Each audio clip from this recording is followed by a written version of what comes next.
Doctor Baba Saheb Ambedkar open university.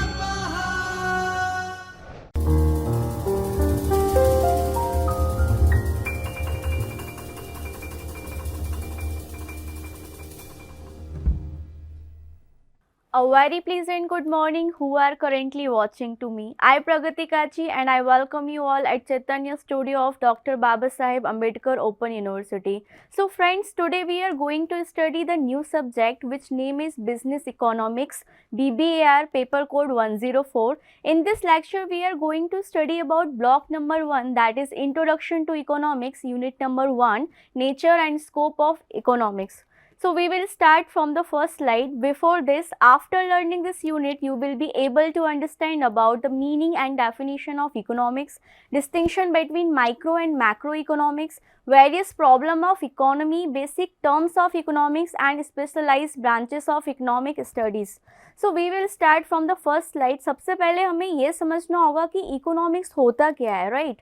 तो economics is all about making choices in the presence of scarcity and studies human behaviour as a relationship between source and ends. ये definition थोड़ी सी complicated है, तो हम इसको एक स्टोरी के द्वारा समझेंगे, राइट? सपोज मान लो आज आपका बर्थडे है, राइट? आपका बर्थडे है और आपकी मदर ने खुश होकर आपको 1000 रुपीज़ दिए, राइट? आप 1000 रुपीज़ को आप यूटिलाइज कैसे करना चाहोगे, ठीक है? तो आप थोड़ा सा सोचोगे कि मेरे पास 1000 रुपीज़ हैं और मुझे यूटिलाइज करना है, ठीक है? तो आप क्या करोगे? ऑप्शंस बनाओगे, या तो मैं अपने फ्रेंड्स के साथ जाकर पार्टी कर लूँ, या मैं कोई ड्रेस खरीद लूँ, या फिर इनकी सेविंग्स कर लूँ। तो आपके पास ओवरऑल 3 to 4 ऑप्शंस निकल के आते हैं। बट दिक्कत ये है कि क्या सारे ऑप्शंस को आप एट अ टाइम यूटिलाइज कर सकते हो with the help of 1000 rupees? The answer is no. तो इकोनॉमिक्स की शुरुआत होती है अनलिमिटेड वांट से, ठीक है? आपका बर्थडे है और आप चाहते हो कि आप पूरा एंजॉय करो, पूरा डे एंजॉय करो, लेकिन आपके पास क्या है? लिमिटेड अमाउंट है, मीन्स 1000 रुपीज़ है। तो उन 1000 रुपीज़ को आप कितने तरीक़ों से यूटिलाइज कर सकते हो? क्या जो 1000 रुपीज़ आपके पास हैं वो सफिशिएंट है? The answer is no.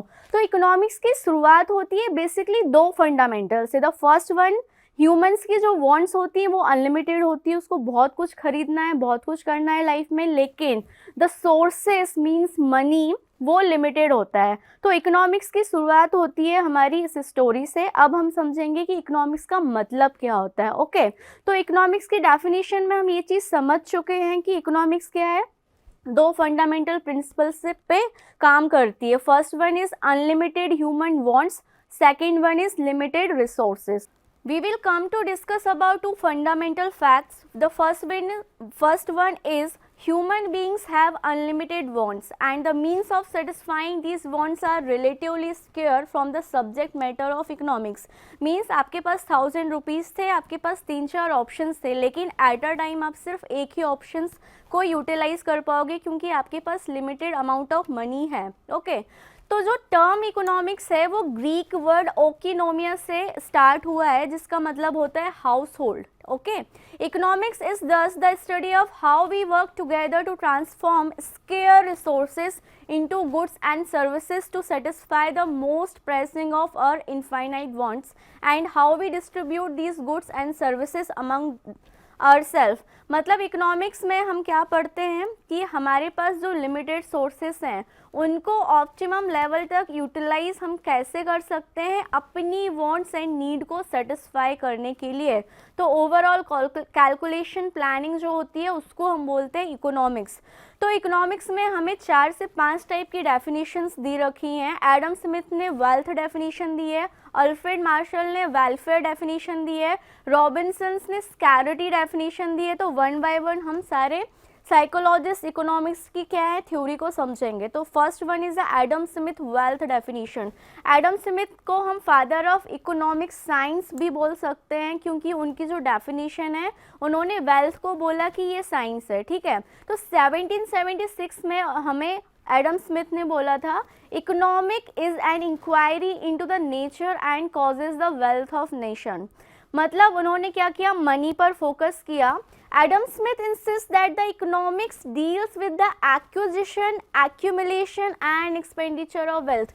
Means जो पैसे आपके पास हैं या फिर आपको पैसा कैसे कमाना है, पैसा स्टोर कैसे रखना है और उस पैसे को कहाँ कहाँ पर खर्च करना है, ये सारी बातें हमें एडम स्मिथ जी ने बताई हैं अपनी डेफिनेशन में, राइट।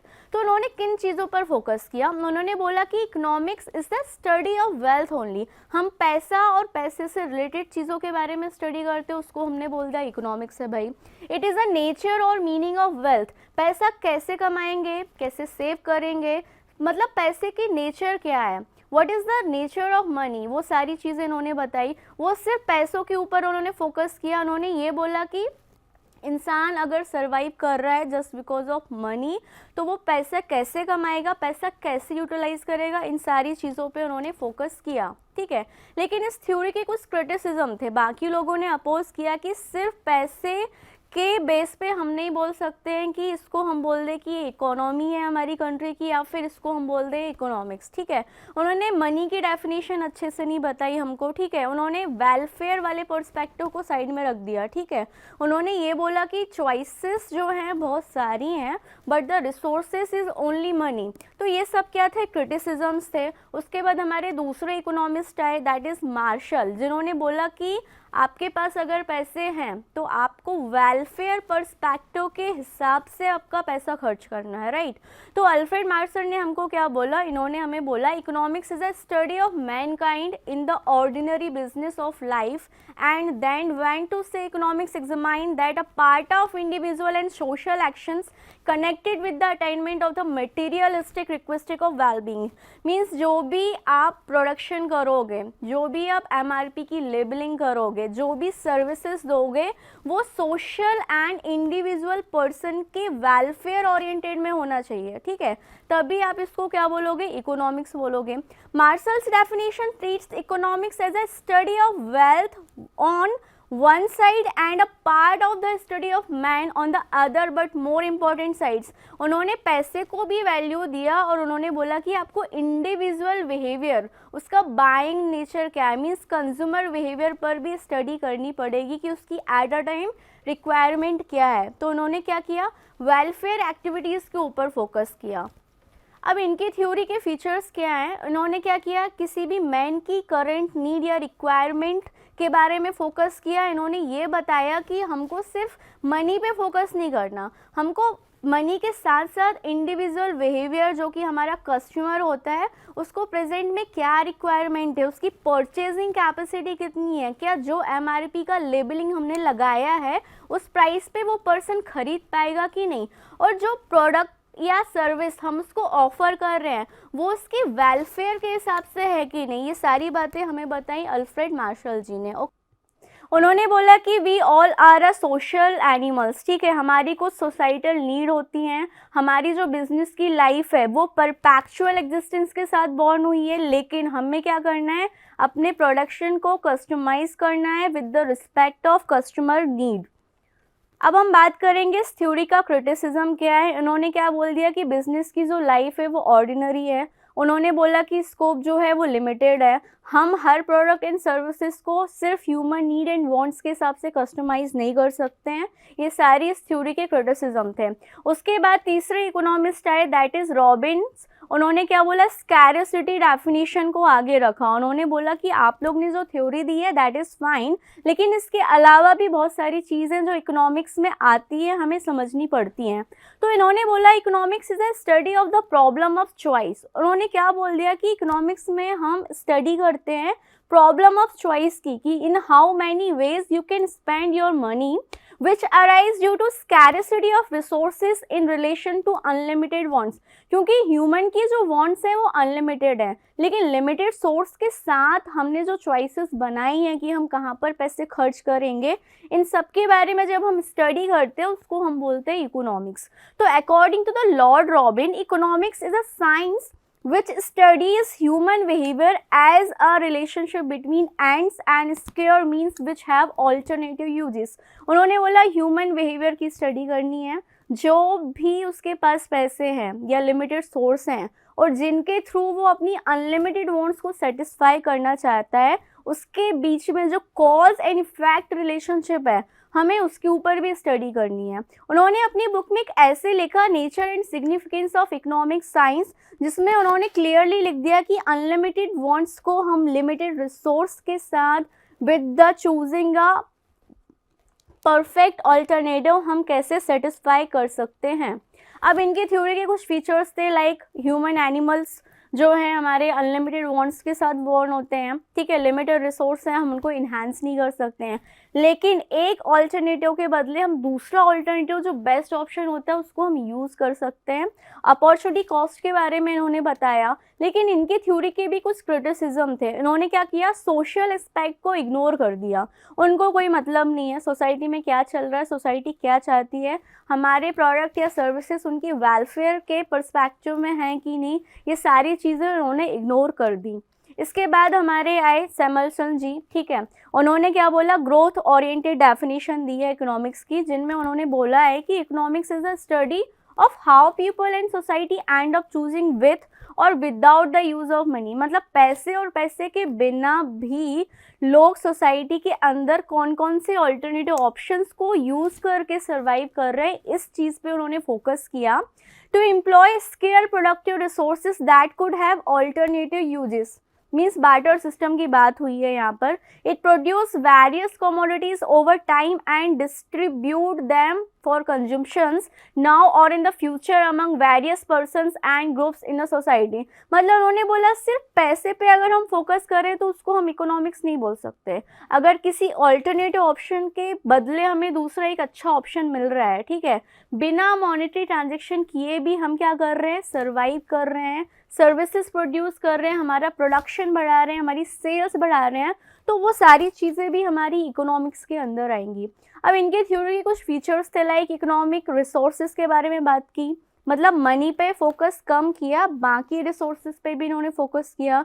उन्होंने बोला जो भी अवेलेबल रिसोर्सेज हैं हमारे पास उनको एफिशिएंटली कैसे अलोकेट कर सकते हैं, कैसे यूटिलाइज कर सकते हैं, ऑप्टिमम लेवल तक किसी भी सोर्स को हम कैसे यूटिलाइज करें फॉर आवर बेनिफिट, और रिसोर्सेज को कैसे बढ़ाएं, इन सारी चीज़ों पे इन्होंने फोकस किया।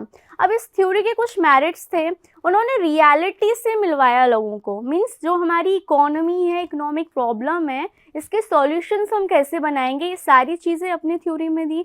उन्होंने क्या बोल दिया, इकोनॉमिक साइंस भी है क्योंकि कुछ प्रिंसिपल्स के ऊपर चलती है कुछ, और साइंस क्या है, आर्ट है, क्योंकि हर इंडिविजुअल पर्सन का skill, mental level, mental state अलग होता है, काम करने का तरीका होता है। ये जो थ्योरी थी बहुत ही प्रैक्टिकल थी, कंपैटिबल टू द मार्केट थी और यूनिवर्सली एक्सेप्टेड थी, ठीक है। तो हमने इकोनॉमिक्स समझ लिया, इकोनॉमिक्स क्या होता है, ठीक है। बहुत सारे इकोनॉमिक्स थे जिन्होंने अपने अपने पर्सपेक्टिव के हिसाब से हमको समझाने की कोशिश की कि इकोनॉमिक्स का मतलब ये होता है, राइट। अब हम बात करेंगे कि इकोनॉमिक्स जो वर्ड है, ठीक है, उसने दो चीज़ों पे फोकस किया कि जो ह्यूमन वांट्स हैं अनलिमिटेड हैं, लेकिन जो रिसोर्सेस हैं वो लिमिटेड है, तो दोनों के बीच में हमको इक्विलिब्रियम बना के रखना है और अपनी वांट्स को सेटिस्फाई करना है। तो इकोनॉमिक्स के दो पार्ट होते हैं, first one is a micro economics, second one is a macro economics. Micro economics में हम क्या करते हैं, इंडिविजुअल यूनिट्स के बारे में स्टडी करते हैं, like productions, raw material, labour cost, ये सारी चीज़ें। मैक्रो इकोनॉमिक्स में हम थोड़ा सा ऊपर लेवल तक जाते हैं, कंट्री के बारे में सोचते हैं, like GDP, national income, globalisation, employment, unemployment problem, ये सारी चीज़ें। तो स्टेप बाय स्टेप हम समझेंगे कि इकोनॉमिक्स क्या है, उसके क्या क्या कंपोनेंट्स है, राइट।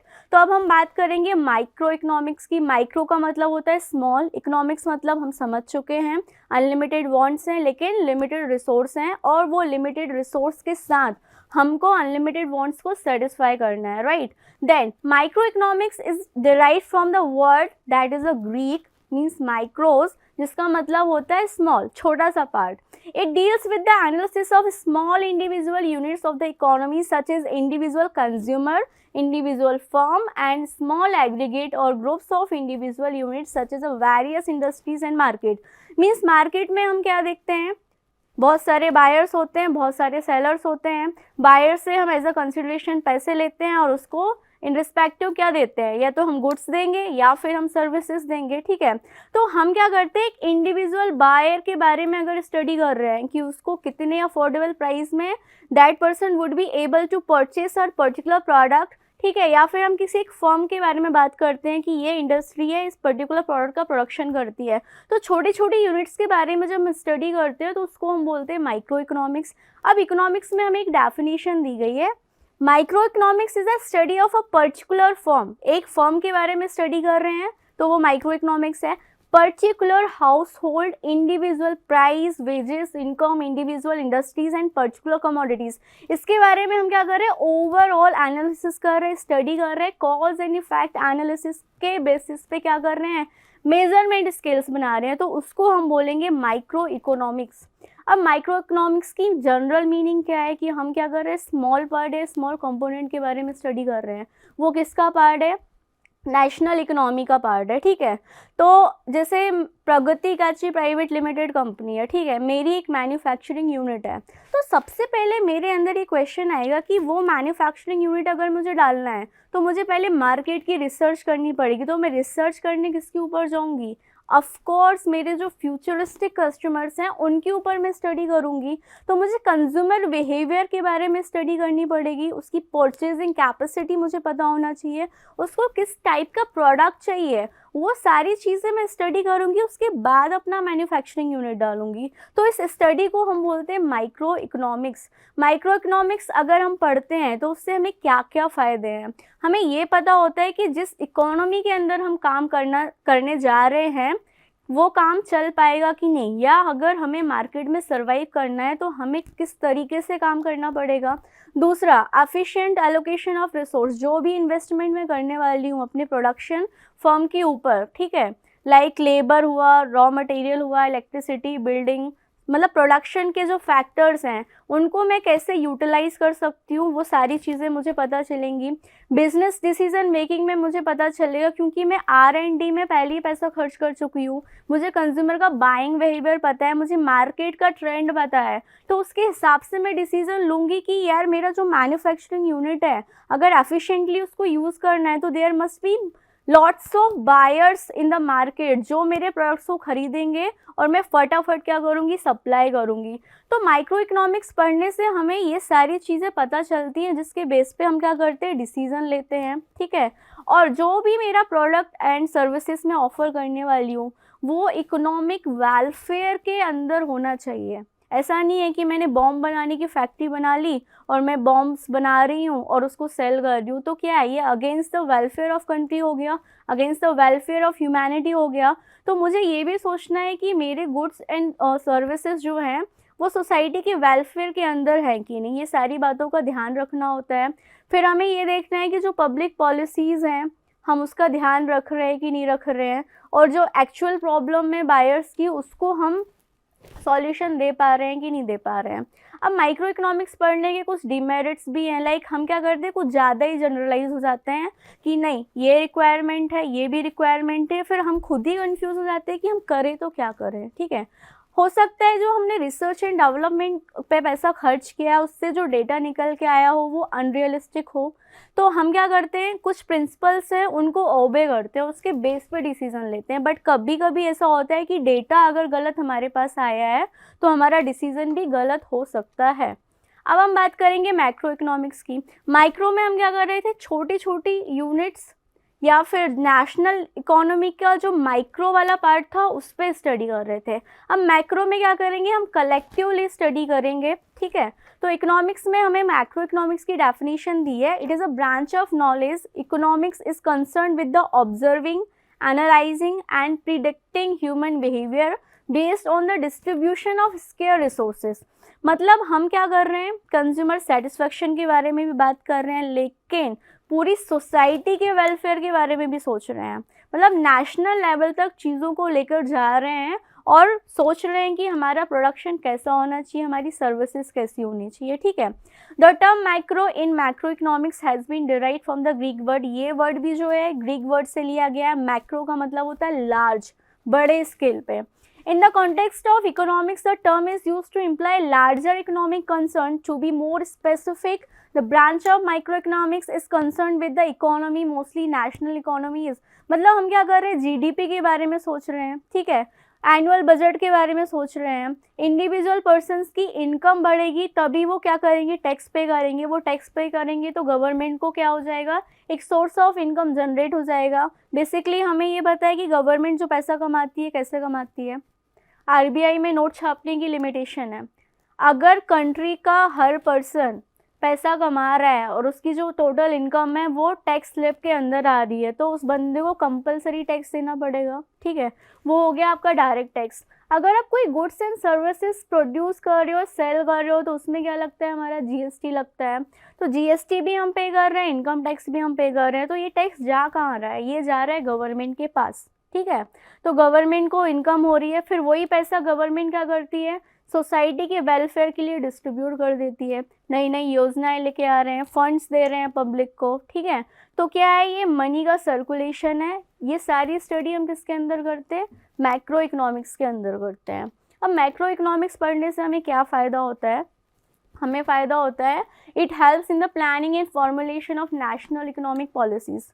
पॉलिसीज़ मीन्स काम करने का तरीका। नेशनल लेवल पर किसी को या स्टेट लेवल पर किसी को काम करना है तो उसको पता होना चाहिए भाई मैक्रो इकोनॉमिक्स क्या होता है, उसके अंदर क्या क्या स्टडी करनी पड़ती है। उसके बाद हम क्या करते हैं, पॉलिसी फॉर्मुलेशन का काम करते हैं। Specific areas like national income, national investment, international trade can be dealt with only by using the models of macro economics. अगर आपको मैक्रो इकोनॉमिक्स की समझ होगी तभी आप क्या करोगे, नेशनल एंड इंटरनेशनल लेवल पे क्या कर पाओगे, ट्रेड कर पाओगे। मतलब ओवरऑल आपको कॉज एंड इफेक्ट के बीच में जो रिलेशनशिप होता है इन फाइनेंशियल टर्म, वो सारी चीज़ें समझ में आ जाती है। लाइक इन्फ्लेशन क्या होता है, इन्फ्लेशन रेट क्या होता है, उसके बेस पे हम क्या करते हैं, डिसीजंस लेते हैं। ठीक है, आरबीआई के भी कुछ रूल्स एंड पॉलिसीज़ हैं, वो सारी चीज़ें हम पढ़ते हैं मैक्रो इकोनॉमिक्स में, जो हमें हेल्प करती है फाइनेंशियल डिसीजन लेने में।